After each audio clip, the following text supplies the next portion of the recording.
Hi, Glenn. Hello. Hello. Black Country Communion. What memories do you have of the Black Country? I think you grew up there as a child. Well, it's an area of Britain which is 1.1 million people live in the British West Midlands. It is. I like to think of it as, in rock terms, the birthplace of heavy rock, with John Bonham and Robert Plant coming from there, and Trapeze and Judas Priest, Black Sabbath are a little around that area, and it's sort of the birthplace of hard rock, if you will. What made it so? In particular, maybe do you think it would be guess really around? Simplistically working class families, sort of guys that worked in the coal industry and the steel industry and the car industry, and a lot of factories, and good family values. All the people I've just mentioned all come from working class homes, and we've all sort of had the same values, but we always are very fiercely proud of country. They talk like this there, Mm-hmm. So it's sort of a homage to where we were from. Were you from a industrial? Where your parents? They worked in the factories or in the coal mine? My mother was worked as a secretary, and my father worked at the National Coal Board. So it's definitely I wasn't born with a silver spoon in my mouth, and I'm very respectful of the area of England, although I live in California now, a million miles from this kind of thing. But our sound, being as we have 1 part Bonham and 1 part Hughes from the Black Country, it has a certain sound of Black Country. If you understand that there's a certain vibe there, mm-hmm. certain balls to it, so we're very sort of proud of that. Could you still tell a band that comes from that area? Could you distinct that maybe? Yeah, I can still hear it in Judas Priest and Black Sabbath and Zeppelin, of course. Mm-hmm. You can hear the roots of it. It's almost primal. It's great. Have you recently visited the area? Is it changed all the a lot? time? My mum and dad are there still, and I go back 5, 6, 7 times a year. I'll be there again next week. Like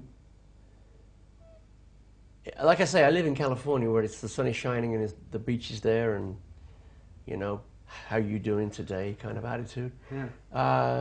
The Black Country is, for me, it's the home of football, with my football team, Wolverhampton Wanderers, and it's where my parents live and my oldest friends live. So I like to go back to feel that energy. Do you think that for you, does the place where you're living in influence you a lot? Is it, for example, different to write rock and roll in California where it's sunny and the beaches, and instead of... Yeah, I mean, for me, I'm a Californian, and I never thought I'd ever end up in California when I was 10 years old, but when I started listening to Crosby, Stills and Nash and Neil Young and Buffalo Springfield and Joni Mitchell in the late 60s, I was blown away by California music, and especially when I saw Monterey Pop, and I'd heard about places like the Los Angeles Forum and Bill Graham's Fillmore West. There's great venues that I always wanted to play, which I did play. And when I first went to America, the first place I visited was San Francisco. And I just got off the plane and I just smelt, well, this is my home. It actually was 400 miles down the road, which is in LA, but mm-hmm. California for me is let's just say my spiritual stomping grounds. I believe in reincarnation. I believe in we are supposed to be where we're supposed to be, and I'm really supposed to be a Californian, which I'm very proud to be. Okay, that's interesting. Yeah, you met Joe there, I think, also, Joe Bonamassa. Can you recall when you first met him? What was your shared vision that you want to put out? I met Joe in California at a place called the NAMM Show in Los Angeles 3 summers ago, sorry. Mm-hmm. 3 winters ago, actually. And I wasn't too familiar with Joe's work. I knew about him, and he was familiar with my stuff from the 70s. Joe, if people don't know, is the blues guy. Mm-hmm. On paper, it sounds like if you look, it says blues. But what Joe really is a rock guitar player that made his name in blues.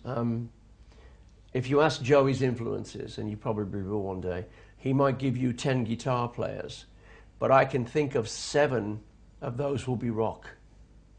They will be rock. Mm-hmm. B.B. King will be for sure a blues guy, and Eric will be the second blues guy, but Eric is also rock, and Jimmy Page is rock. But we started to hang out, have dinner together, and break bread, and we ended up in my studio, and we started to play a little, and we started to turn the amps up, and all of a sudden the Les Pauls came out, and the old Fenders, and I realized we were writing rock songs. We weren't writing traditional blues songs, so